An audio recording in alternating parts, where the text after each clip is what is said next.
So I'm running at a little bit of a deficit, which is fine because I think this movie is also running at a little bit of a deficit. Um, To say the least. this is Nick Fury, Agents of S.H.I.E.L.D., and this is Marvel's Budget Bullpen.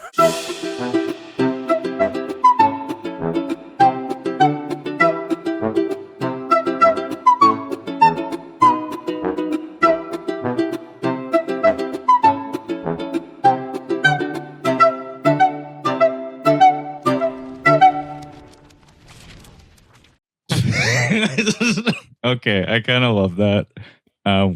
We're gonna cut it, print it. Yes, this is Nick Fury, Agent of S.H.I.E.L.D. From the year 1998. And that's actually one of the most interesting aspects of the film is when it came out.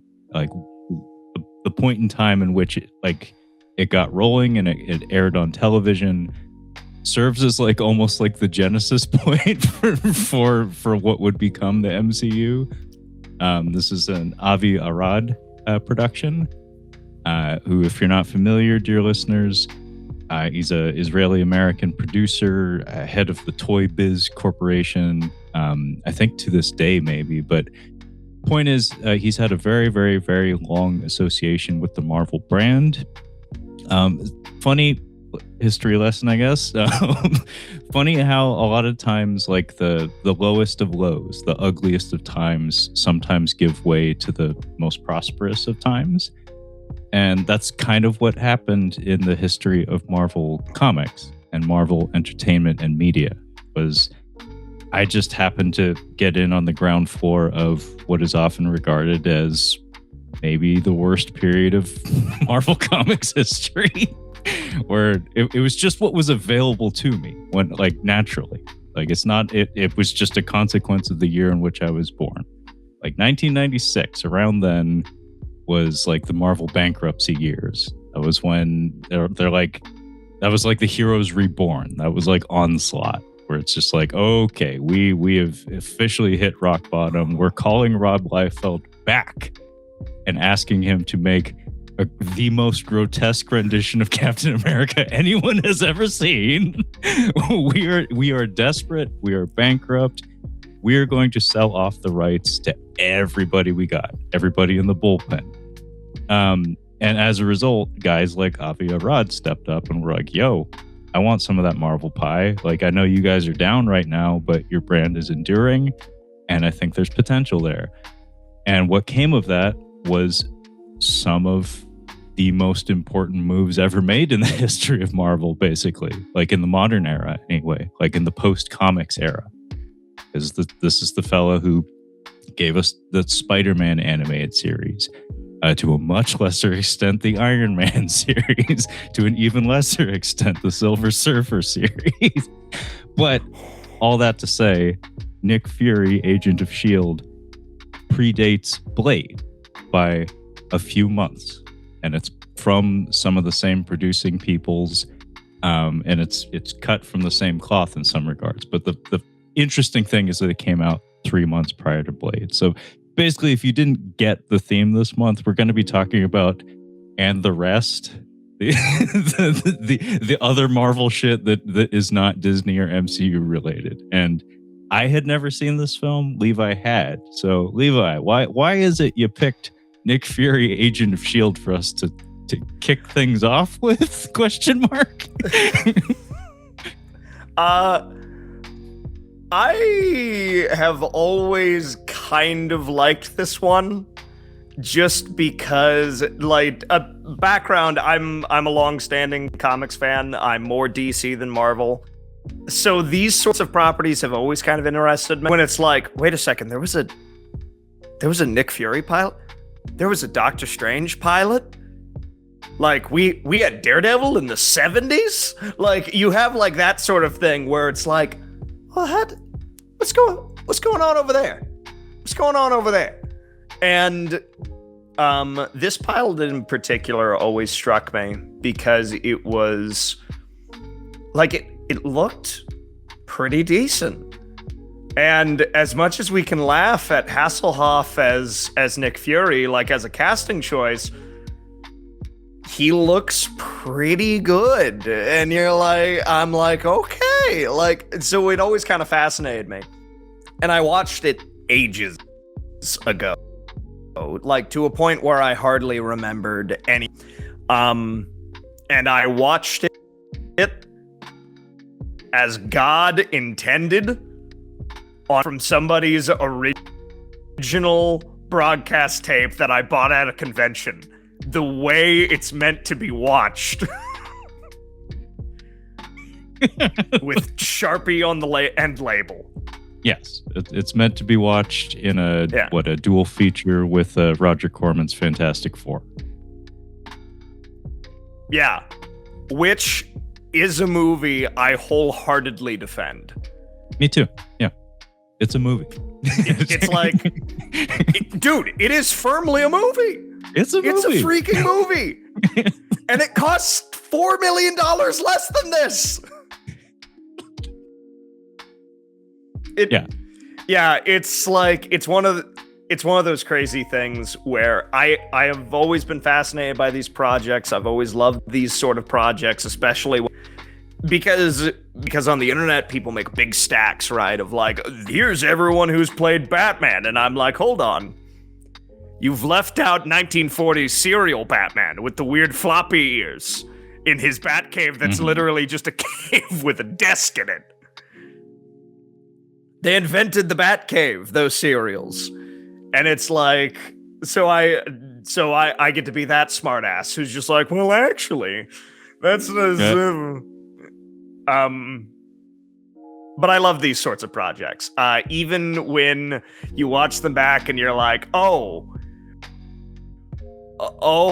Dark City and Blade came out same year, and David Goyer, our writer, was sleepwalking through this script. Yeah, I love projects like this because, for a variety of reasons, but like chief among which they remind me of, it's a particular type of nostalgia where it reminds me not just of like who I was and what I was doing, but also just kind of like what the world was when this stuff was being made. And do you, if I say the string of words, Levi, assault on Devil Island, does that mean anything to you? It rings a bell, but I can't call a specific image to mind. It brings to mind the video game Contra or Metal Slug or something like that. Or the Three Ninjas. Actually, Three Ninjas is an apt thing to bring up because or Surf Ninjas, rather, would probably be what would come to mind first. It was a Hulk Hogan headlined direct-to-video action movie produced for the TNT network, also featuring Carl Weathers. Spared no expense. There was a sequel. But the point is, direct-to-video movies, like direct-to-TV, was kind of there was a demand for it. There was a hunger for it. There was all these cable networks popping up that had time they needed to fill and cheap ass movies they needed to put in those time slots. And so like the TV movie of the week was a thing that, like, I guess Netflix is kind of an equivalent now where we have just like Netflix movies get farted onto the streaming platform or whatever. But I think like the time and place factor of it, like it was like appointment television to some degree. I think it just gave it a different like level of importance and weight. And so few of them were actually good, but every once in a while, like one would break through and it's like, that is a damn good thing. Like the Odyssey, for instance. I actually like the Armand Assante headlined 2-part, like 2-night affair. Also, some of those Peter Benchley movies I have a very soft spot for. Gargantua can suck my dick. That sucked. That was what was it? Reptilian and Gargantua. Both of those were made just to cash in on. I think it was either The Lost World or Godzilla, the Roland Emmerich and Dean Devlin. But this movie, just the overall vibe and production quality of it really reminded me of like Assault on Devil Island, where it's just like, it's really, really chill and laid back. Like it's never in much of a hurry to do much of anything, but it has an earnesty in like the performance style and the production design that makes it just really easy to just have on. So that's kind of how I experienced it. This is the only time I've ever watched it, but I just kind of like had it on and I was like, I'm thoroughly unengaged with anything that's happening, but like I can tell everybody's really trying, and the sets are kind of nifty, and it never looks especially cheap, but when it does look cheap, it actually adds to the charm, because it's like I know they're not working with a whole lot, but they're trying quite a lot. Like especially like the script. Yes, David Goyer did sleepwalk his way through this and would most certainly go on to bigger and better things. But it's like there's certain like eccentricities to it that are kind of charming. Like for instance, just putting name characters from the comics in there. They're not well represented, like for the most part, but just like bothering to have named characters in there is kind of neat. And also like on the David Goyer note, like there's some funny little like Goyerisms maybe that I noticed in there, like a hero's weapon that has to be wielded by the hero, like Blade 3 months later would have a sword that has a trigger mechanism on it that it's trapped and it'll blow your hand off if you don't flick that switch. We have a gun that does a similar thing in this. And then also he has a thing with like I don't know, like a changing of the guard with like the source of villainy, where it's like Deacon Frost is like he's the new brand of vampire, Heath Ledger's Joker is the new brand of criminal. This we have the Von Strucker family, the next generation of Von Struckers and Hydra and stuff. It's not a movie that's devoid of value, but holy shit, it is it like kind of dull. Like there's like I had a lot of trouble like giving a shit about much of it. It was just kind of innocuous, I guess. Yeah, so giving a shit is one of the tallest orders of this movie. So a little bit of background. I think most people know who Nick Fury is, but this is a character that got his start created by Jack Kirby in World War II as, Sergeant Fury and his Howling Commandos. They were a ragtag group fighting the Nazis. And then as the 50s and 60s came along, it transferred into an espionage type situation.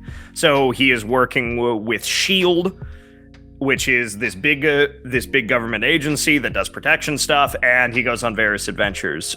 Probably the most memorable run outside of Kirby himself that people could probably point to is the legendary Jim Steranko, who was absolutely incredible, living comic book legend, like all respect. And so a lot of the elements of this are very Steranko and what is being pulled from, because we have Gabe Jones and Dum Dum Dugan are both now high-ranking officials within S.H.I.E.L.D. in the special. So again, Goyer gave a shit and wanted to actually put some things in there. We have keys from the Steranko run, like the life model decoys. We also have the psychics and that sort of thing. So all of this, the trappings and what you would want in a Nick Fury Agent of S.H.I.E.L.D. movie is all here. It's here. We are doing it. We are doing the material. We are doing the thing. Arguably, it's far closer than a lot of the stuff that we got later, and even with stuff that came slightly before. I'm not sure if we're I looked through the episode backlog. I don't think you've done Dolph Lundgren's Punisher. Yeah, I got your message the other day, and I think you're correct. I think Kyle scoffed at the idea of it. he was like, I could do Warzone because he has a soft spot for Warzone, but he's not a Dolph Lundgren guy. It's Arnold or bust when it comes to the 80s and 90s action guys. It's he has no time for Stallone. He has some time for Van Damme, could give zero fucks. Could not give zero fucks about Dolph Lundgren. So I think it was a tough sell, but I have a soft spot for it.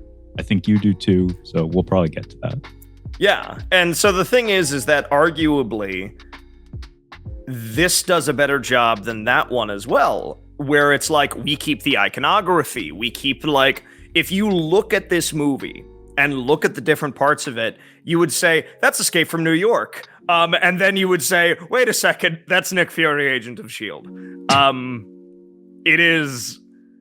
So it's like the trappings and what we want out of a comic book adaptation are all here. And they aren't cheaping out. There is no, like, what were you expecting? Yellow and blue spandex? There's none of that bullshit.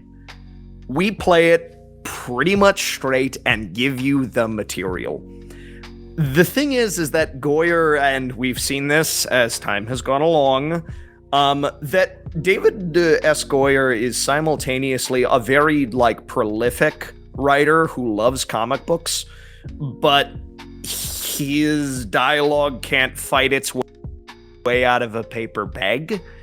It's, really, really not great. And we remember Blade mostly because of Wesley Snipes and his incredible, like, charisma and the wonderful cast that he had surrounding him.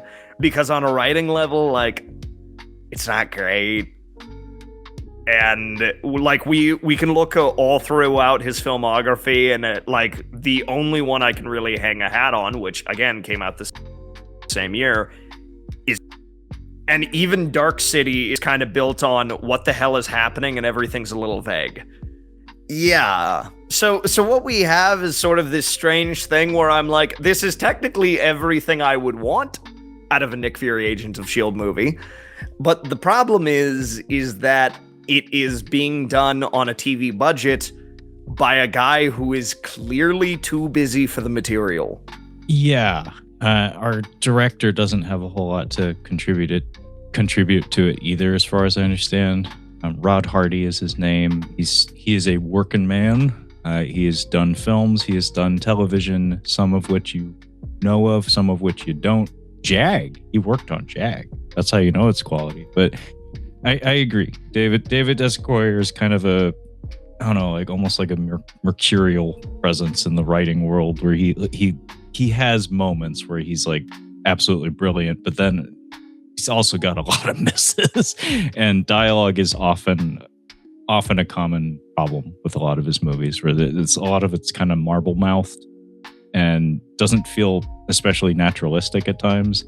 Like this one has these instances of like deep cut quotes where it's like, why is that there? And at one point, Hasselhoff even just says, like Nick Fury even just says, because I said that because I wanted to. And it's like, you said that because the writer wanted you to say that. And it's not like it had any real place or meaning being placed there. It's just that was a choice that was made. Also, apparently, this one gets an extra knock against it because, as far as I had read, he wrote the script quite a while before the thing even went into production, and then wasn't especially involved because he was, as you mentioned, busy with other bigger things in 1998.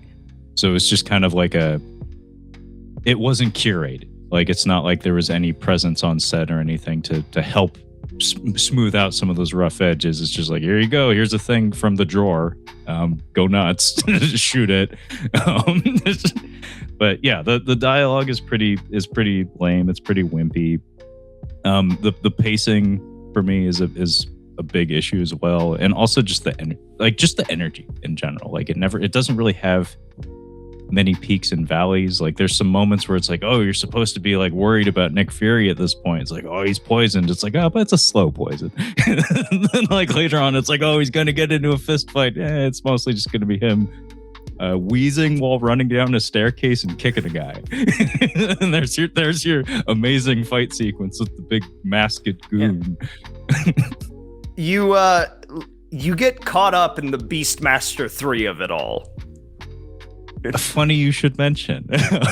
Sandra Hess is a connecting cast member between those films. So another TV movie. Sandra Hess, Sonya Blade, I believe, from Mortal Kombat Annihilation. So Beastmaster 3, Mortal Kombat Annihilation, and Nick Fury, Agent of S.H.I.E.L.D. Now that's a resume. God damn. She is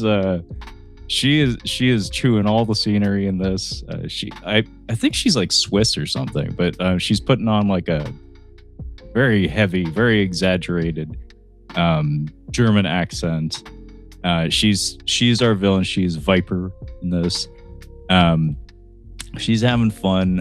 Also, Optimus Primal is in this movie. If you ever need an indication that your film is a Canadian production, if Optimus Primal shows up, it's like, there we go. So if you don't get the reference, folks, I don't actually know the guy's name off the top of my head. I'll have to look him up, but he's the voice actor that did Optimus Primal from Beast Wars, which was never my Transformers. For many of my contemporaries, that was Transformers, was Beast Wars. The Beast Wars was the be-all, end-all of Transformers for a lot of my contemporaries, but I have an older brother. I'm fortunate to have an older brother. So G1 all the way for me.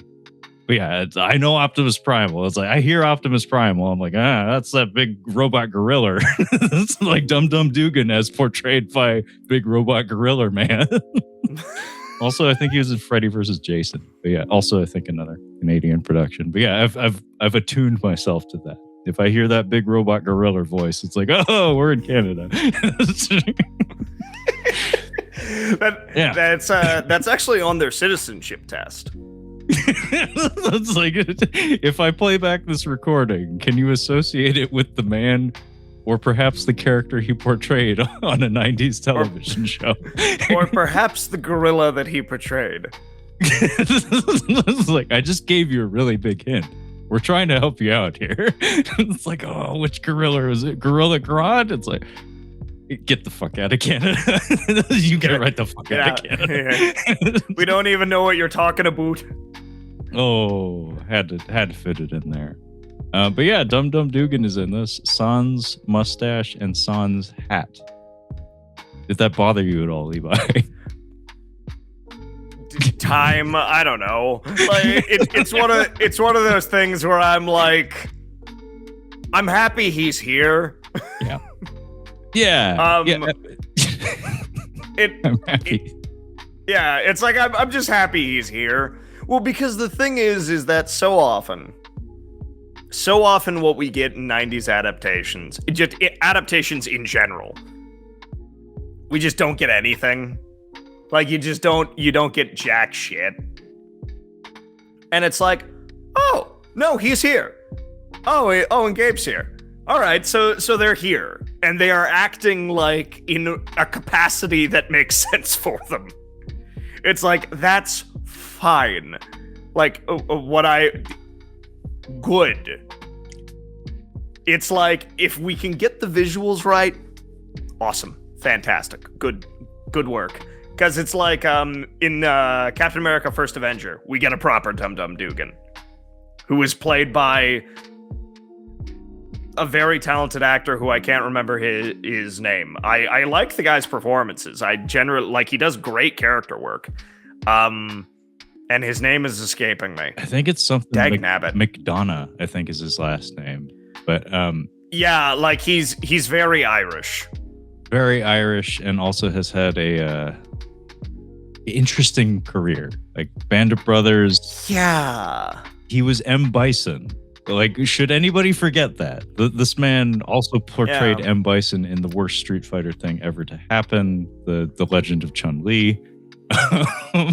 Very, very long and storied, interesting career. Also, he's in Welcome to Raccoon City, which Kyle inexplicably enjoyed quite a lot. And I was in the theater with him, and I was like, I mean, I'm not going to deprive someone of having a good time, but this is dog shit. Yeah. But yeah. He also was a long-standing villain in the Arrowverse. He got to punch Stephen Amell in the face, and Grant Gustin in the face, and Brandon Routh in the face. He's punched a lot of guys in the face. I don't think he got to punch Bruce Willis. He arguably was on set with him. Although that is just, you can dispute that. Like, I think that was a case where they filmed them on different days or something. But Bruce Willis's stunt double probably punched him in the face. So, hey, you know, you can put a feather in the cap for that. But anyways, I suppose we could go into the plot of the film. So the plot is Metal Gear Solid. Anyways, moving on. The plot is Metal Gear Solid, and Metal Gear Solid is Escape from New York. So that's we can jump down that way. So 1998, yeah, right on the nose. Yeah. Oh yeah. Oh, you betcha. Oh yeah. It's like we are right there. And so, tell me if you've heard this one before. An international terrorist organization from the past has stolen a super weapon. Also, it has to do with something from the past that they have stolen. So it's a legacy piece, you see. It is a story of fathers and sons or fathers and daughters. Anyway, they go out... I can do you one better, actually. There is, I believe, a subplot in Metal Gear Solid involving recovering the remains of Big Boss. Yes, that's Metal Gear Solid 4. Exactly. So he predicted the future. Exactly. So Goyer and Hideo Kojima just like share a portion of their brain, which does not shock me in the least. No. That actually was on my 2026 bingo card, shockingly. But so they go out to abandoned northern territories.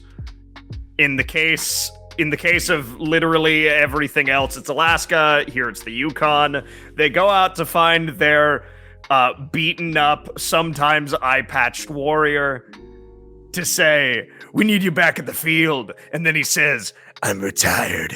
And they're like, "But we really need you back. The world needs you. And also somebody you care about's involved." And he's like, "Fine, I'm in."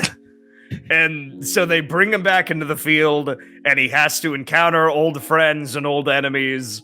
And he gets to be told, "Your kind isn't welcome in this world anymore." And he's like, "Then why did you call me in?" And hijinks ensue. And did I mention that this is Metal Gear Solid and Escape from New York? Have I mentioned that? Because it is. You may have. I mean, he's also doing battle with animal-themed antagonists. Sniper Wolf, Viper. May as well be the same thing. Well, he has a cigar that he's not supposed to have. Solid Snake smuggled some cigarettes through his stomach. Yeah. We also have a long blonde-haired psychopath with freaking Manson lamps.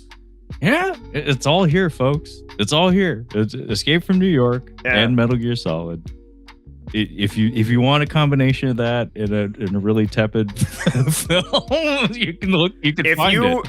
If you watch Escape from New York, Escape from LA, and this movie in one binge, you will not need a Metal Gear Solid movie. Speaking of which, like I actually don't know if it's going to be Metal Gear Solid branded or just Metal Gear, but that's a movie project that's been supposedly like gaining ground for quite a while now. Oscar Isaac was being fingered to be our Solid Snake or Big Boss or whatever route they decide to go. But I'm actually very curious if they decide to go the Solid route or if they decide to just like start things where it all began with just Metal Gear. But anyway, it's neither here nor there. Just figure out. I was just David Hatering this whole movie.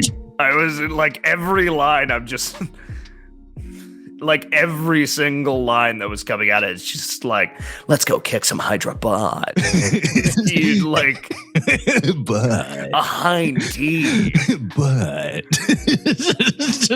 I mean, that is like as far as like a calibration phrase for a David Hayter impression. But is pretty good. We need to get a fix on who they are and where their butts are.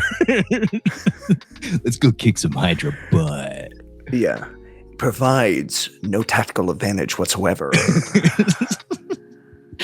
Yeah, I just the whole movie, I was just sitting there just like, this is where we're at, because it's the same goofy ass dialogue. It's the same cadence. It is. It really kind of is, because like Metal Gear also has that like marble mouthed kind of navel gazy kind of quality to it. Only difference is they have like a 40-hour canvas or whatever the fuck to work with. Like if David Goyer was given that to work with, I'm sure it would sound kind of similar. But like, to his credit, Hasselhoff seems to be like he tends to bring an earnesty to like everything he does. Like regardless of how you feel about what it is he's doing, he believes it, and therefore like it pushes through just a little bit. And I didn't hate his Nick Fury. It's very much like classic comic booky Nick Fury. It fits the mold just fine, honestly. I thought he buoyed the film from time to time, just from an aesthetic standpoint. Like he kind of works. So he didn't bother me really. It would have been nice I was really happy with all the comic book elements that are worked in here. Like the life model decoy, the LMD thing was like, oh wow, they put that in there. It's like I think they've done that in the MCU, except I don't think they have, honestly. Like they've done lots of like swapping and stuff, but I don't think they've gone like full on life model decoy or Doombot. So even they're kind of behind in that regard. The helicarrier is a charming little miniature. It looks great. Yeah, I liked it. I thought I had no issues with it. I thought it looked kind of nifty, and just the fact that it's in the movie, like a different production maybe would have said like, we're not building that. Like, no, he can just be on a ship at sea or something. Like we can fudge that particular detail. Nobody's going to care, but somebody decided that was important, that their headquarters are on a helicarrier. So that was pretty neat. Like the uniforms, like you said, aren't like a 1-to-1, but that was the style at the time. Like, I mean, X-Men would be coming out just like a very short while after this, a couple of years, and just the tight black leather was kind of the thing. Blade would do that. Matrix would do that. It was the style at the time. As was like the casting of Lisa Rinna as Valentina. It was like just looking at her, I was like, wow, that brings me back. It's like 1998 to 2003. That was your television actress. That was who was getting the role. You just take in the Joan Jett, the Joan Jett of it all. It's the lip filler for me. It's just like and the like the ultra smoky eye makeup. It's just like take any given. You can't call him a wrestler, but female performer on like WWF or WCW from 1998 to 2003. You take that, and it's like, yeah, that's pretty much what casting directors seem to be favoring at this point. But that was a fun little nugget there, where it's just like, oh wow, I remember when actresses like that was kind of the look that everybody was striving for.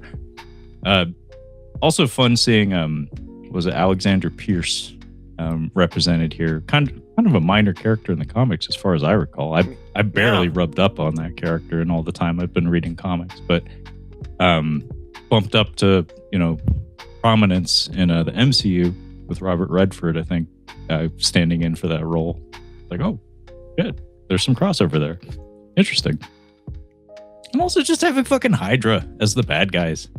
Like, instead of just anonymous terrorist organizations, like, no, we're doing Hydra. We're going to have the fucking Hydra symbol. It's like, we're doing Hydra. Yeah, but red armbands, we're not going to shirk around. Like, they're Nazis. They're Nazis. They're freaking Nazis. They're Nazis. We're not going to be like, well, you see, Hydra didn't quite agree with. It's like, they're fucking Nazis. That's what they are. It's like, why is this? Don't you try and squirm out of this? Yeah, why is this a problem? Why do we need to dig any deeper? Why can't they just be Nazis? Well, actually, the Red Skull wasn't on board with the Holocaust. It's like, It's the fucking Red Skull. You want him to be as bad as possible. It's like, what do you want? It's like, yeah. Are you afraid you're not going to move as many Red Skull action figures if you associate? This is the whole Darth Vader would never allow sexual assault in the Empire. Like, what the fuck are you talking about? Decapitated children. Yeah. On multiple occasions. I will gladly decapitate children, but copping a feel, you out of here. Like, ridiculous. Utterly ridiculous. He's evil. What are you guys protecting? Guys, are the Nazis in the room with us?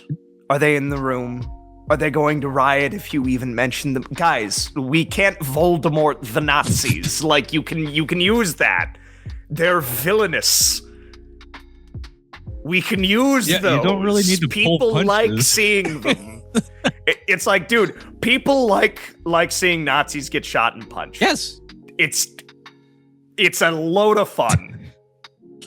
It's like, I'm sure if you tallied up the numbers on like media that features Nazis being punched or shot versus media that doesn't, it's like whoop.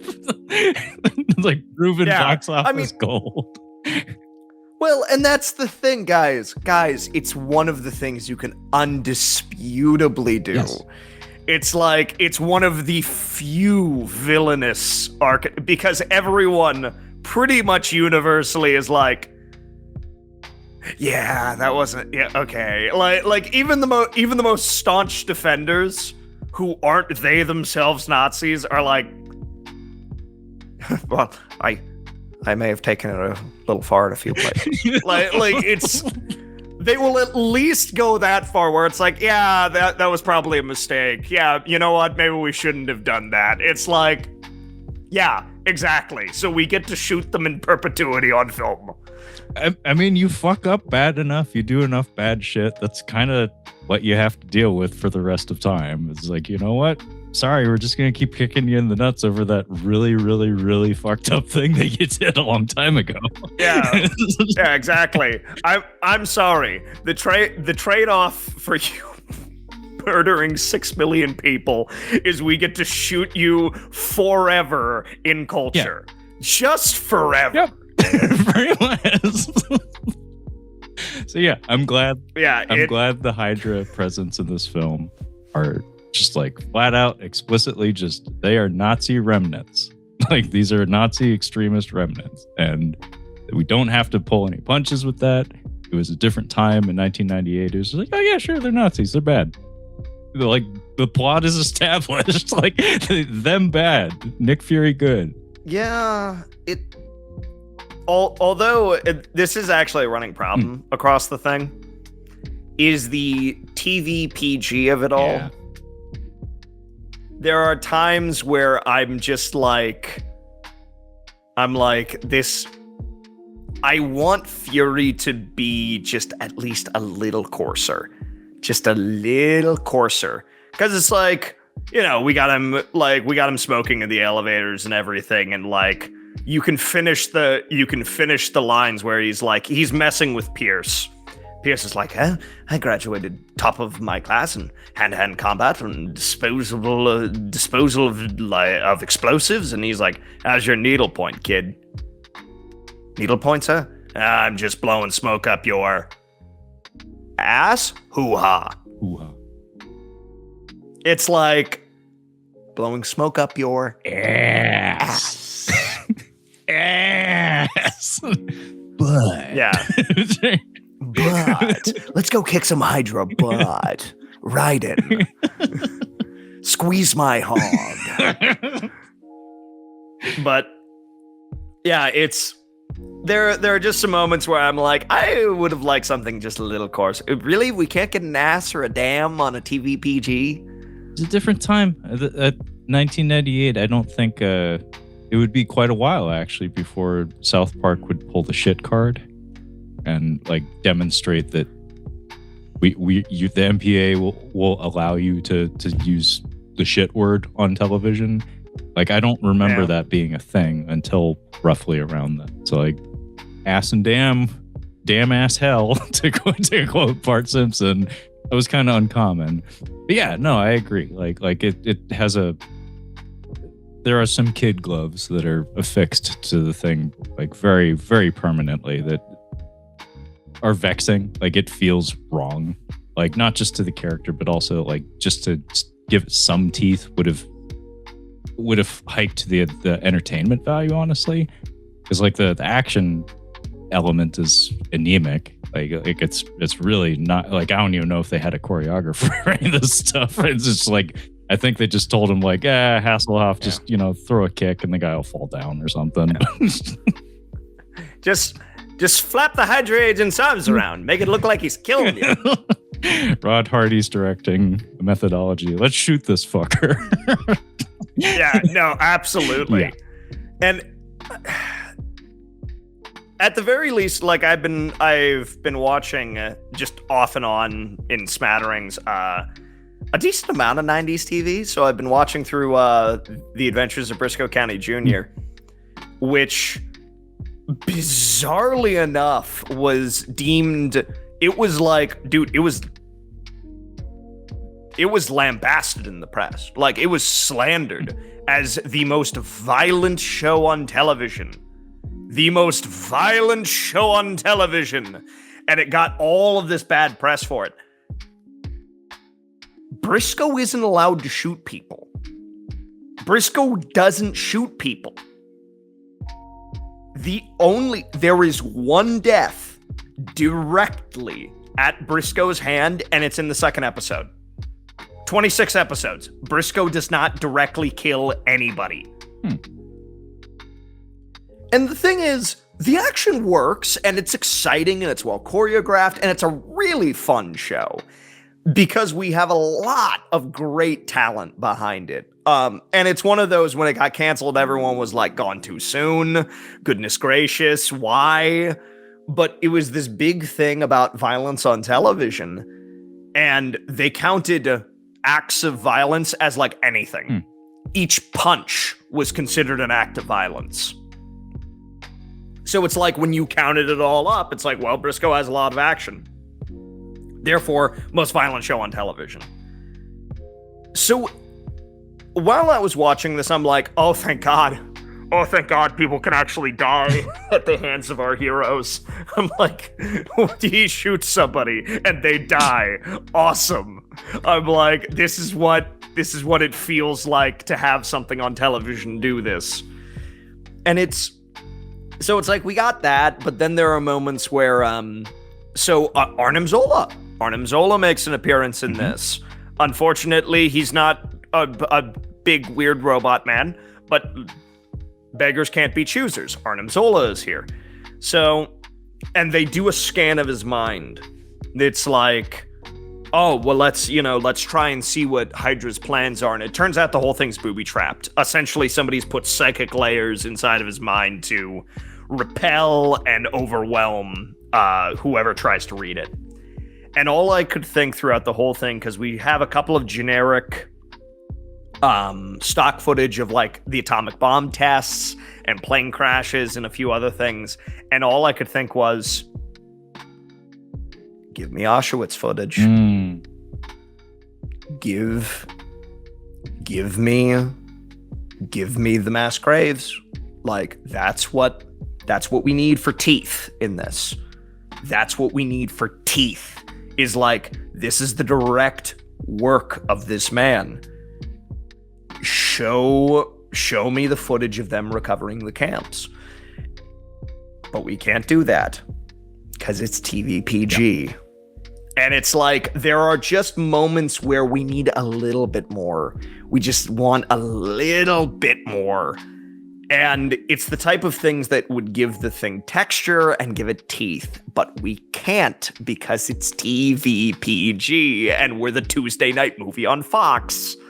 So it's like, there are just moments where you really wish it was a direct-to-video. Because that's where something like The Punisher has a serious edge. Yeah. Because for all of its lack of comic book trappings that directly tie it to the character, it doesn't skimp on action. It has good action. It has good kills. It has like some quality, like good punchy violence. And it has a good texture to it. Where the problem is that while I could accept that these two exist in the same universe, I was thinking to myself as I was watching this, would it be so much fun to have like a blood and honor type story of Lundgren's Punisher and Hasselhoff's Nick Fury? It would be so much fun. I mean, honestly, in 1998, that would have been a dream come true for me. Because I don't know if this is the case with you, Levi, but the Punisher arcade game is a personal favorite. As far as like, I'm a beat 'em up enthusiast, like a belt scroller enthusiast, I think they call them sometimes. Basically, Final Fight, Streets of Rage, Double Dragon, all that business. Capcom made a Punisher arcade game in the early 90s that is 2-player, and the second player in one of the very few instances I can recall is a playable Nick Fury with the brown turtleneck and the whole bit. Like it's like classic Nick Fury. Like that to me, that's always Nick Fury. It's not so much the S.H.I.E.L.D. like skin type white and blue, but like almost like the sailor sweater and stuff. But yeah, to see those two together would make me instantly associate with the arcade game, and I'd be like, fuck yes, let's see Punisher and Nick Fury get together to fight the fucking Kingpin. It's like, why the fuck not? It's like Nick Fury takes a holiday and he's like, I'm gonna solve some street level crime. It's like, fuck the world. Manhattan or New York needs to get taken care of, and my buddy Frank is gonna be the guy to help. Or, you know, in more traditional Nick Fury style would probably be more like he's using Frank Castle as a weapon of some sort as like a battering ram to get what he needs or something. But yeah, you could totally see that pairing actually. Like Germans love David Hasselhoff, Dolph Lundgren's from Sweden. They're both 6'4", 6'5", so that it wouldn't look weird them standing next to each other. In fact, it would look better than you're like any other actor standing opposite the other one, because it wouldn't be like it wouldn't be like Van Damme and Dolph Lundgren in Universal Soldier. It'd be like we have equal eye lines. There is a way that cool. Yeah, I mean, I would watch the fuck out of that. Like there is a universe where that exists, and I want it. And that's the thing. Hasselhoff does a good job with the material. It's like, it is a little jarring, the fact that he is just towers over people, but he's larger than life. There is something to the fact that it's like, yeah, we have pulled out this cold warrior who is 6'4", and he is just enormous next to all the other cast. And Hasselhoff is doing his best Kurt Russell, his best like Harrison Ford, and he kind of has like the right growly sort of I don't give a shit, it's too like this it's too much, kid, like type attitude. So it's like Hasselhoff is doing a great job. It's like the whole cast, even when they are, oh my goodness. So Sonya Blade is just chewing scenery. Like Viper is like, you could see it between her teeth. And everyone is like a little bit more over the top in varying shades and degrees. Hasselhoff seems to be the one who takes to the material most naturally, in sort of a like Ewan McGregor as Obi-Wan-esque way, where you're like, yeah, the dialogue isn't good, but I believe him. Yeah. I had no problems with him in the role. It comes back to the script. Like they started to rub up on some elements of this, and funny enough, like coming off of the most recent episode I posted to the feed, my buddy Sean Parker and I reviewed Demolition Man. Kind of just, he saw it in the theater for the first time, and he needed an outlet, so I gave it to him. So it's not like it wasn't anything that was planned. It was kind of like spur of the moment, honestly. But it's fitting that like this gets posted next to Nick Fury, Agent of S.H.I.E.L.D., because the very Rambo 2 or Metal Gear Solid-esque setup or Escape from New York-esque setup for this movie of recruiting the guy back into the fold. Like every time I think I'm out, they pull me back in kind of thing. And also the pseudo like man out of time kind of quality that Nick Fury kind of has. Like they touch on it a little bit in this, and like that's the core of Demolition Man is what I'm getting at here. I would have liked if they emphasized that a little bit more greatly, because in this, like they have him like butting heads with the administration, like the suits and whatnot, but it feels very tepid and very boilerplate. Like there's nothing really there. It's like from the start, as soon as those two have one exchange of dialogue, it's one note till the end of the film, right up until he punches the guy, and it's like, I mean, yeah, Rocky V, touch me and I'll sue.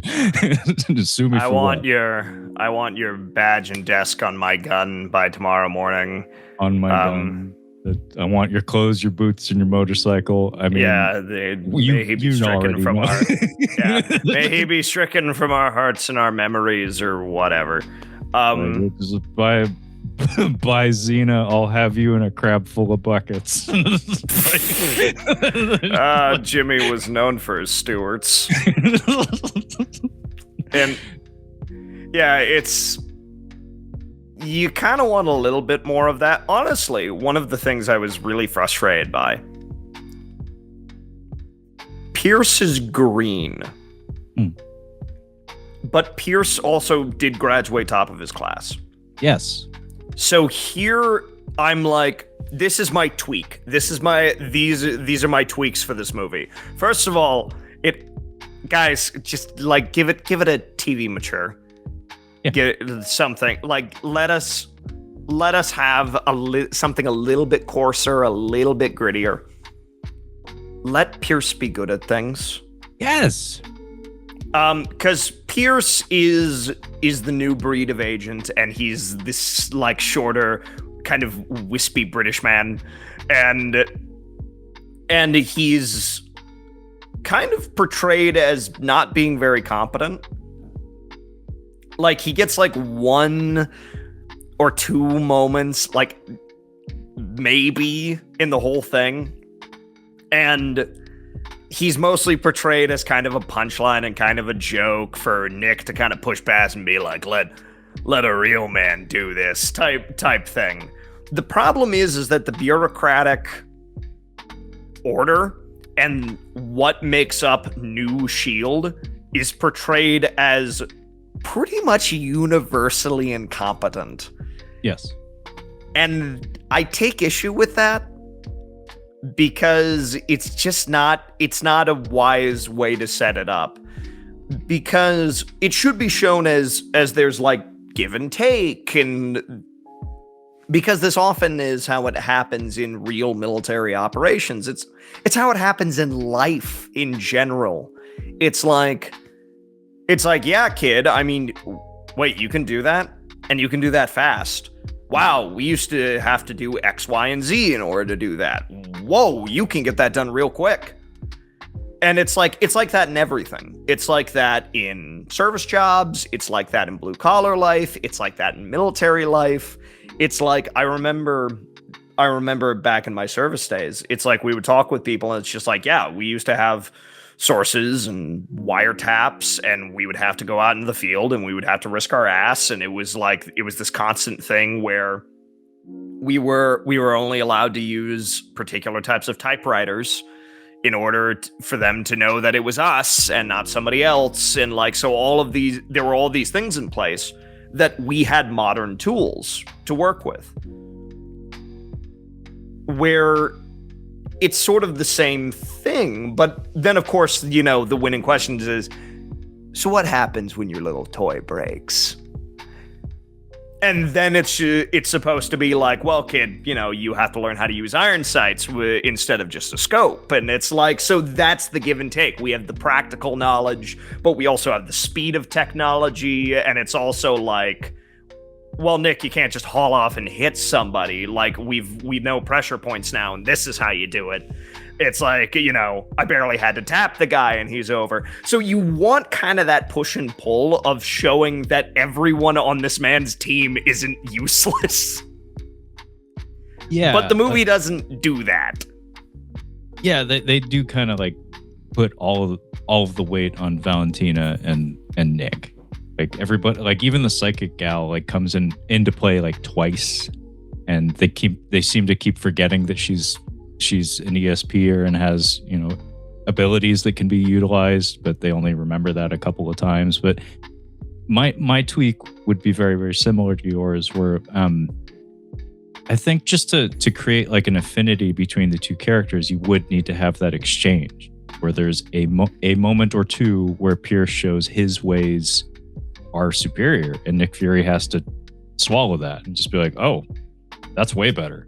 Like, I didn't know how to do that. You knew how to do that. Good job, Pierce. We get that at the very end because that has to happen. Like, it's just like built into the script that it's expected that that's going to be the outcome. It doesn't really, we don't actually get like a good payoff to it. It's just kind of, that's the expected outcome. But I think having an exchange like that where kind of similar in like Saving Private Ryan, when they recruit Upham into their group to serve as a translator. He's not a soldier in the same way as the rest of that group are. And there's that really great bit of visual storytelling kind of where he's scrambling to get his gear together, and Tom Hanks is like, you don't need that. Like, you don't need that. Like, yes, I like the field manual says that needs to be in your pack, but like, that's just dead weight. We're taken care of on that front. Like, you need that, you need that, you need that. Trust me, I know. And like Upham is working from the field manual and stuff. You could have something like that with Nick Fury and Pierce, where like Pierce is like has all this textbook understanding of how a field operation is supposed to play out, and then Nick Fury's like, hey, get that crap out of here. It's like you don't need any of that. So yeah, having more interesting interplay and exchange between the two of them would have made him into a character as opposed to just like a kind of a lame punchline throughout the whole movie. Yeah, like you need a moment where after Nick Fury kicks Viper into a pit, he points down and says, "Asshole," and then that's the exchange. David Hasselhoff could have been a Beastmaster. Yes, he could have. Man, we should have been working in television in the late 90s, Levi. We could have come up with some cool ass shit like Beastmaster 4, the meeting of the Beastmasters. It's like, oh wait, there's another Beastmaster from the other side of the continent, and he's David Hasselhoff. And he has a lion instead of a tiger. It's like, holy shit, this is the most. And he has a pelican instead of a falcon or something. It's like, who could have pulled that? It's like, I don't know. He has a pelican. It's like, I know a guy who knows a guy who trains pelicans. Like we got a fraternity. Yeah, well-known training and hunting animal, the pelican. Like Hollywood's most in-demand animal. The pelican. Listen, I would never forget it. Yeah, I mean, an action pelican. It's like, it puts its like stretchy beak over somebody's head. Yeah, he comes out, and Dar's like, I got a falcon, a tiger, and a pair of ferrets. And it's like, well, I got a lion, a pelican, and a pair of wombats. Their butts are armored, you see, and they poop cubes. They're incredible. Nature's most incredible creatures. Yeah, you could like deflect sword strikes with their asses. Like ting ting ting. We would have gold. Yeah, David Hasselhoff should have been a Beastmaster. Not the Beastmaster, but a Beastmaster. You could be the U.S. agent to Dar's Captain America. Yeah, exactly. I always pitched because in the comics, Nick Fury, Ultimate's Nick Fury, was styled after Samuel L. Jackson, specifically. In the same way that Ultimate's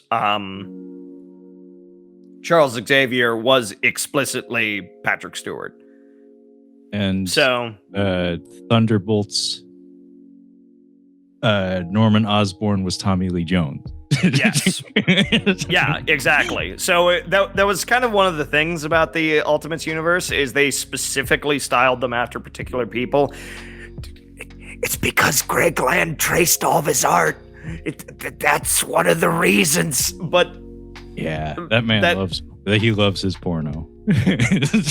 Yeah, he has quite a collection, quite a lot of reference material. but that's the thing. So we had a lot of that. So in the 616 universe over at Marvel, we also wanted that character. So we introduced Nick Fury Jr., who looked like Samuel L. Jackson, who was like I can't remember the mechanics of how it worked. Like it was something like this weird like adoption thing of like maybe he's half clone or I don't know. That anyways happened without me watching. Like I just opened a comic one day and I was like, oh, Nick Fury Jr. Sure. James Bond Jr. Nick Fury Jr. Sure. Junior all around. Junior. Yeah, so Junior. Could you spell that, sir? JEWHEHR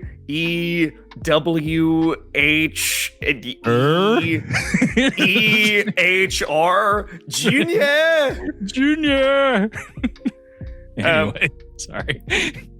So my pitch was always okay, guys. So here's what we at the end of next Captain America movie. Nick Fury goes, at the end of Endgame, he disappears and then we reveal he is in fact Nick Fury Jr. and David Hasselhoff rocks out of the shadows. That's what we need for the MCU, baby. Bring it back into canon. I mean, last time I saw Hasselhoff was Kung Fury when he did the music video for that beautiful little thing. With the right hair and makeup and doing the thing where he's got like the trench coat like hung off the shoulders, not with his arm through the sleeves, but like hung over the shoulders, maybe has like a cane or something. Yeah, I would welcome that. Like I would welcome the Hoff, like wrinkly old Hoff. Like he may even age like Dolph Lundgren, because like I've always said, like Dolph Lundgren never that great of an actor, but when he became more seasoned, those wrinkles and that gravelly voice like give him something or that just wasn't there before when he was a fucking Ken doll when he like in the 80s. But these days, like Dolph Lundgren, he has gravitas to him, and a lot of it just comes from the natural seasoning of age. Honestly, and I could totally see that working. Hasselhoff. On the subject of comic stuff, like tangent time. So, Captain America: Brave New World. Did you happen to see that one, Levi? Oh boy, did I! Oh yeah, I did. It is a fascinating mess. I remember, and Frankie did end up using this. I'm like, this movie looks like it was shot for coverage, and that is all. It is a film that was shot where it's like, okay, listen, we need to get a wide and two mediums, and that's all we have time to do. And listen, it was shot 3 times is ridiculous. That's stupid. We would listen, when that actually happened with Solo, everyone knew about it. Everyone knew, the trade papers knew. This was not a secret that they were trying to cover up. It's like, yeah, it wasn't shot 3 times. It does have some pretty substantial reshoots, and they are obvious, and it looks bad. Yeah, it's kind of a fucked up movie. Like it is a Frankenstein something or other that I love watching like blockbuster movies that have that kind of feel to it, where it's just I don't know, it's a fun, like fascinating enigma to me. That's like, it's not something that the Disney Corporation will ever release enough information publicly for me to actually discern exactly what happened or why, but the evidence of it is so obvious to me that it makes every time I look at it interesting, even though the movie's kind of dog shit. But anyway, what Levi said is absolutely correct. We know that much, at least, that there were substantial reshoots. They didn't shoot it 3 times, but they did have to supplement quite a lot. And a lot did not go according to plan. A lot of, like, there was whole character subplots that had to be diminished to near nothing. There were whole performances that had to be scrapped and or substituted for CGI characters. But the whole thing that I'm trying to get to here, just as a fun tangent, because we have Viper in this film, the Serpent Society was actually on set and actually shot for Captain America Brave New World. There are photos that exist of people in costume on location, one of which being Seth Rollins from the WWE. And they're not in the movie in any capacity. Nope. How do you feel about that, Levi? Like, because I was actually kind of... It makes me sad. I was like, fuck, I wanted to see the Serpent Society. I wanted to see the dumbass Serpent Society on screen. It's like, that would have been great. Like, that's always a thing that I love in stupid superhero movies, honestly, is I love the idea of having your Indiana Jones or James Bond style opener or something, where it's like, maybe this tangentially connects to the grander plot by the time you get to the end of it, but like just open with, you know, like a 5 to 8 minute action sequence with like Spider-Man punching fucking Shocker or something, or the Scorpion or something, you know, like, and Captain America may as well be beaten on the Serpent Society or something, or Flag Smasher or some shit. But wait, they already did Flag Smasher and they kind of fucked it up. Did they really do Flag Smasher? Not really. But point is, I like when they take like the also rans, like the secondary villains, and they just throw them in there for color just to remind you that you're watching a superhero movie. And also, you know, every character is somebody's favorite, or somebody's a fan of Copperhead or whoever the fuck. So yeah, I lament the fact that they didn't make it into the finished film. But like, is that something you would have liked to have seen? Yes, absolutely. Any fingerprints of the mighty Grun, any fingerprints of Mark Grunwald, the mighty Gru, anything from him, I would love to see on film. For those uninitiated, Mark Grunwald, after Jack Kirby, is pretty much the Captain America creator. Yeah. Everything we love about this character is pretty much Mark Grunwald's. And nobody was better than the Gru. And Rob Liefeld, I think, might have killed him. Because the industry legend is, when the Heroes Reborn line came out and Rob Liefeld took over Captain America, the word is that from like different editors and writers that it's like, you know, it really broke Mark. It really broke his heart to see Cap like that. And he died a couple months later. So I'm like Liefeld, you killed Mark Grunwald. You killed him. Hello, Roy. On the subject of the comics, now we're talking about Captain America. There's a particular run that I have always had like at the top of my to-do list that I just have never gotten around to, but I've heard nothing but great things about it, and I'm a really big fan of the artist in particular. And unfortunately, it sounds like it happened after Mark Grunwald's passing. Would have been in the late 90s, I believe. Mark Waid and Ron Garney had a run on Captain America that is, like I said, apparently it's like lauded. And I love Ron Garney as an artist. He did the Ultimate Captain America. I think it was just a short, like 4-issue series. Have you taken a look at that, Levi? It's pretty fucking sweet. It's Heart of Darkness. Awesome. With Nuke as Marlon Brando. Hell yeah. So it's a super soldier encampment in like Southeast Asia or something, and Nuke has become like a cult leader basically, and that Captain America, the harder edged Captain America who straight up just kills people because soldier. Yeah. He goes and has a big fist fight. Do you think the A on my hand stands for France? Yes, exactly. That Cap. He goes and has to trade blows with Nuke in the jungle, and there's a great sequence where they grapple and tumble through a tool shed, and there's just a bunch of like garden tools on, it's like strewn about, and there's just these panels flashing like hammer, sickle. It's like, they're gonna pick those up, aren't they? I was like, yep. It's great. I would recommend it. But yeah, Mark Waid, not an author I've read a lot of his stuff for, but that was a Cap run that I've always wanted to take a look at. Yeah. Really big fan of Mark Grunwald, though. He did a lot of great work. Yeah, here's the thing, man. The internet has turned on Mark Waid over the last handful of years, mostly because he's been taken over by politics, like so many people. Yep. He also did some rather lousy things to some guys in the publishing industry. I can't condone any of it. It's not. It's politics eats at everybody. It makes us like. All that aside, I love Waid as a writer. I really do. There's some material he isn't sued well for. I heard his run on Daredevil wasn't the best.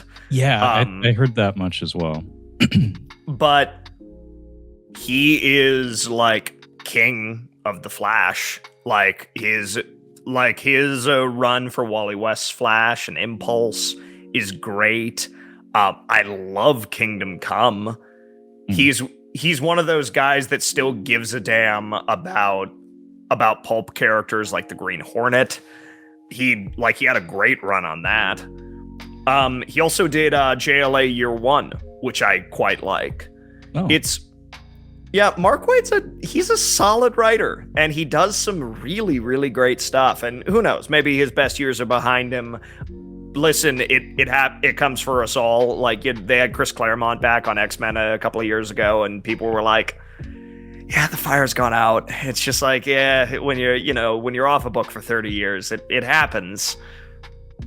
But it's like I really like Mark Waid. I think he's a wonderful writer. I met the guy. He signed some of my books. He was perfectly nice to me.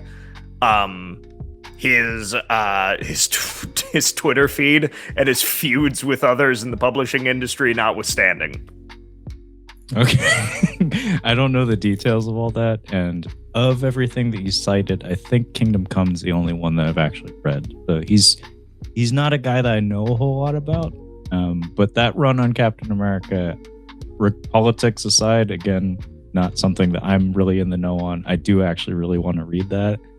As far as like Nick Fury as a character goes, I'll be perfectly honest and say I'm not super well versed in him in comics. He's just kind of a phantom that pops in and out of books from time to time, and it's like I know who he is, I know generally what he's about, but I haven't really read any dedicated texts like based around him, with the exception of the Max series from Garth Ennis, which sounds like flavor-wise may have been more what you were wanting from this, Levi. It's so good. It's really fucking good. It's so awesome. That is hard-boiled Nick Fury. Like that is R-rated Nick Fury that doesn't have to worry about calling anything a hoo-ha. That he is an ass man in that. Yes, and he kills a man with his own intestines in that film, or in that book, rather. Yes, he does. Yes, he does. Great book. Highly recommended. It's awesome. Yeah, it's like that and anything Jim Steranko ever did for the character. There you go. Like, there's your recommendation. Well, and the other thing about Steranko's run is that it's like relentlessly like influential, pushing the boundaries of the medium. There's the famous silent issue where it's like there's no dialogue, there's no text on the page. And it's the It's Nick just infiltrating something, so it's entirely silent. There was the old school censorship bid where it's like there's a series of panels, and what Steranko wanted to show was, okay, his original panel layout was there's towels on the floor, the phone's off the hook, the door is closed, and it is Nick and this gal embracing. And it's supposed to, and it is like, the censor's like, you can't do that. Nope. You're not allowed to. So Steranko, which arguably makes it even steamier, he's like, fine. The phone is on the hook. And the last panel is not them embracing. It's Nick's sidearm in its holster. And you're like, oh. This is suggestive. So that was one of those like really kind of like, I see, like where it's like this change makes it all the more like. The censors were like, oh, that just means he's at rest. He's off duty. And it's yeah, like exactly. Not bothering to look into it or consider it at all. No. Well, this is actually one of those things that I kind of argue with people where I'm like, no. The Hays Code, like in film, was actually kind of a good thing because these moments, stuff like that is way cooler. It's way like it's got a different edge to it. For instance, I was watching it was oh my goodness. I'm trying to remember the name of the picture. Fritz Lang directed it. It was one of his noir pictures that he did in America. It was one of his noir pictures that he did in America. Fury? Doggone it, I can't remember. I will try to look it up, but yeah. Go ahead and proceed. Anyways, the thing is, there are moments in that movie where you're like, where something happened, like violence happens just off screen, and it is 10 times more affecting. Does look like it's Fury, by the way. Yeah, it's shocking. Because there's a moment where Lee Marvin plays kind of this guy who like really acts tough, but he's not super sure of himself. Like very, very insecure man, which causes him to do horrific things to make himself feel bigger.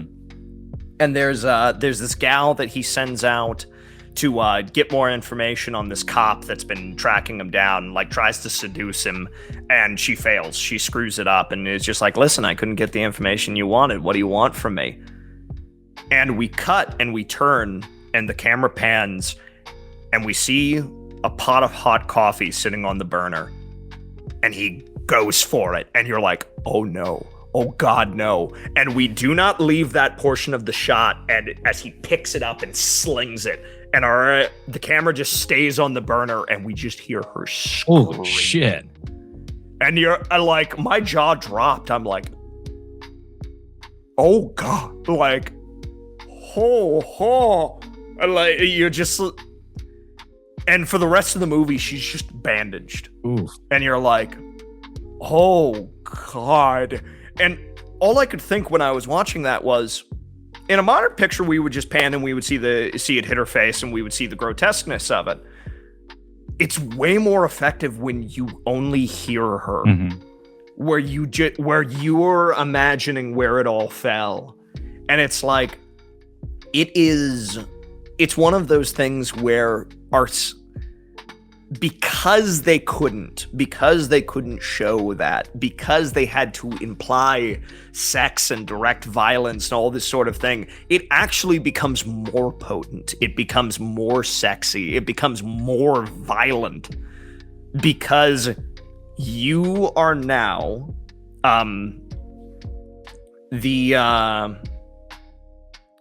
Understanding Comics, who Scott McCloud gave the idea of when you would cut between panels, you have a man chasing a woman with an axe, and then you cut to the cityscape with her screaming. He's like, you see, it's far more effective because the reader is now an accomplice in the crime. You chose where that axe fell, how hard. You know where the blood arced to. You know the little things that she was saying as she was dying beyond the scream. It's like you are an accomplice in the murder, and it is far more grotesque than anything I could draw for you. That is using the medium. And it's the same thing with film. And there is something effective about, no, you can't show that. But the filmmaker says, but I need to get it across to you that that's what's happening. Yeah, rant over. That's just one of those things that I think about a fair amount, especially when watching older films, and reading some of those comics by some of the masters, where it's like, man, this is so much more effective than if you actually just showed it. Yeah, it's funny that the phrase is often show, don't tell, but really it's not that simple. You have to be so judicious when it comes to choosing exactly what to show. Like the examples that you're citing there, like, make me think of it almost as if like being a participant rather than strictly a witness. It's like you can just like flatly show a scene play out. It's like, okay, I saw what I like, exactly everything that happened.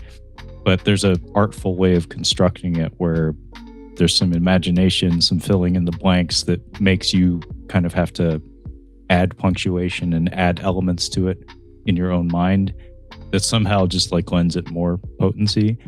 And in comics in particular, like, you have unlimited choices, like you have unlimited options as far as angles and frames go, but you only get so many panels to convey it. So you have to be very precise in exactly what information to convey. And so much of storytelling is that it's not necessarily showing, like explicitly just showing. It's conveyance of information and finding the most potent way of conveying the information that needs to be there in order to make the most impact. So it's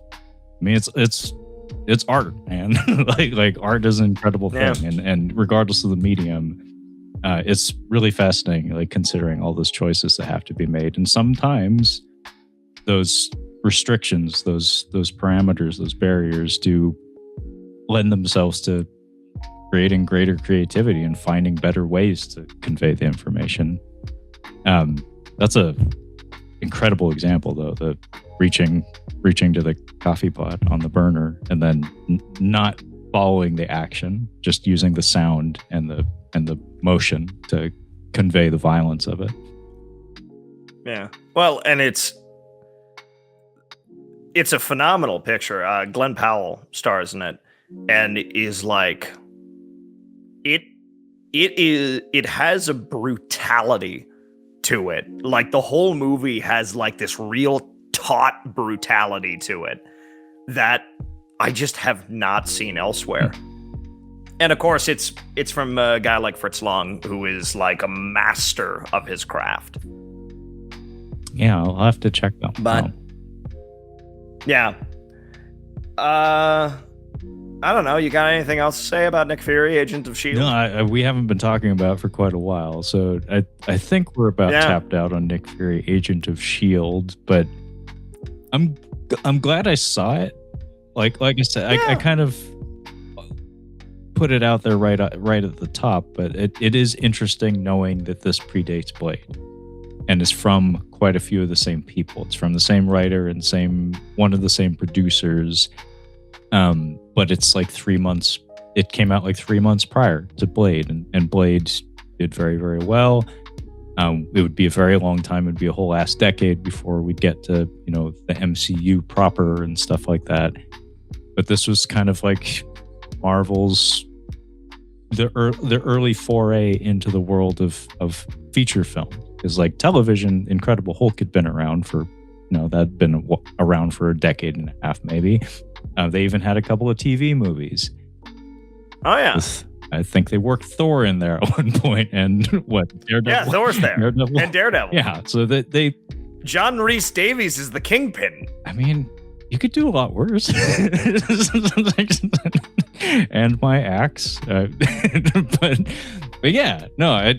Marvel they'd been doing some TV work and stuff, and throughout all of the 90s, like myself and probably Levi too, like the Spider-Man cartoon and the X-Men cartoon in particular, all of that was again from Avi Arad and like a lot of the same entities that would eventually give us Spider-Man a few short years after this movie. So it's interesting just seeing like, oh yeah, that Nick Fury thing did happen. I was aware of it. I saw like 2 minutes of it on cable at some point, but I never actually sat down to watch it. Now I have. Wasn't exactly the most entertaining thing ever, but now I actually, if somebody brings it up in conversation, it's like, I've seen that. It's all right. Like, I can certainly talk their ears off about the fact that it's basically Metal Gear and Escape from New York. Because not everybody probably would have made that connection, but guys like Levi and myself most certainly did. So yeah, thanks for picking this one. And it's sounding like we'll probably do Dolph Lundgren Punisher. And we're probably going to work at least one other Marvel also. What was your title for the theme? Budget Bullpen. Yeah, Marvel's Budget Bullpen. Marvel's Budget Bullpen. Yeah, we can run with that. So look forward to other, hopefully more entertaining movies. I'm not going to make you watch Man-Thing. I kind of want to watch Man-Thing just because I know it's going to be horrendous. Well, you had mentioned Doctor Strange. And I know there's multiple Doctor Stranges though. I think there's one with Jeffrey Combs. That I think they didn't have the rights to Doctor Strange. Yeah, it's basically kind of Doctor Strange. It's kind of Doctor Strange. So they tried to make a Doctor Strange and said no, we can't do that. So maybe that one. Honestly, I would be way more into that because me too. Listen, man, I've seen the footage of the 70s one. It is. Ooh, boy, is it sleepy. It is a sleepy production. And as much as Sick Fascination makes me want to watch Man-Thing, I know it is going to be absolutely horrendous. Where the possibility of this, like, hey, can we make Doctor Strange? No. Really? Please? No. Can we copy your homework at least? Fine, but change it a little bit so it doesn't look like mine. Well, yeah, I feel like the Doctor Strange from the 70s, it'd be kind of like unearthing the Doc Savage movie that you did, except just straight up just bad. Just like Doc Savage is like, oh wow, this is actually kind of neat. Why aren't people actually talking about this?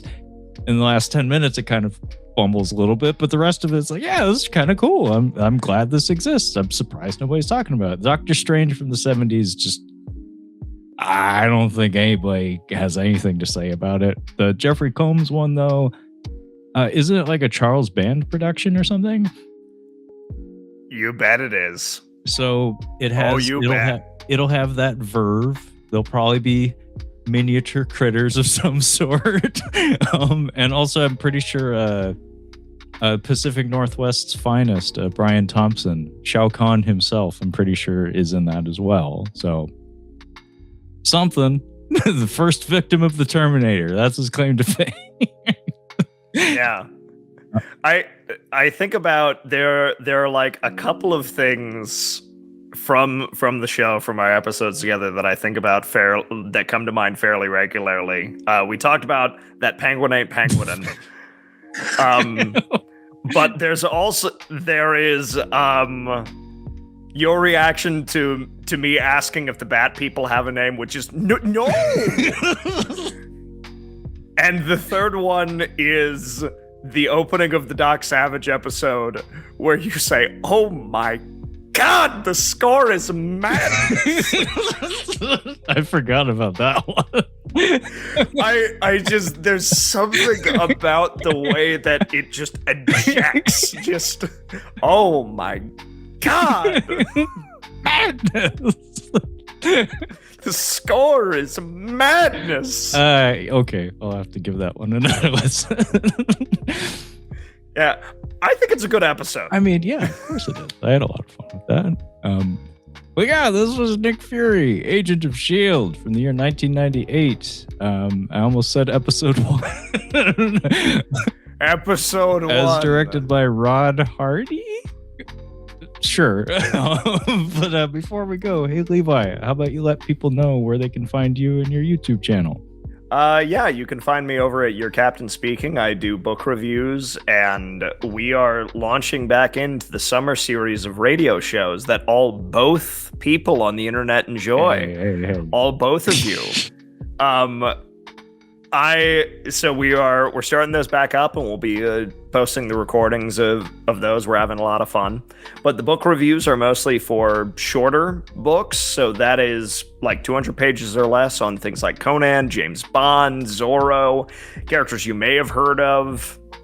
But the goal is to get people back into reading, because not everything has to be like big 6 books long series. Sometimes you just want to read something you can knock out in an afternoon. Have fun, have a ball, get some recommendations, listen to me ramble more deeply about things that I probably should. Thanks for that, Levi. And also, having listened to at least one of your previous radio shows, regardless of how many people are listening to it, terrific stuff. Really well done. Glad it's out there. But yeah, go ahead and look up Levi, Your Captain Speaking. He does lovely work on his YouTube channel. And as for myself, I mean, you're watching it. It's Catching Up on Cinema is the name of the podcast. We post episodes essentially every week, but whatever, pretty loose here. We also do live streams about once a month called Tales from the Shelf, where we talk about our respective movie collections and whatnot. It's basically show and tell in a live stream format. So check those out. Podcast is available pretty much everywhere podcasts are found.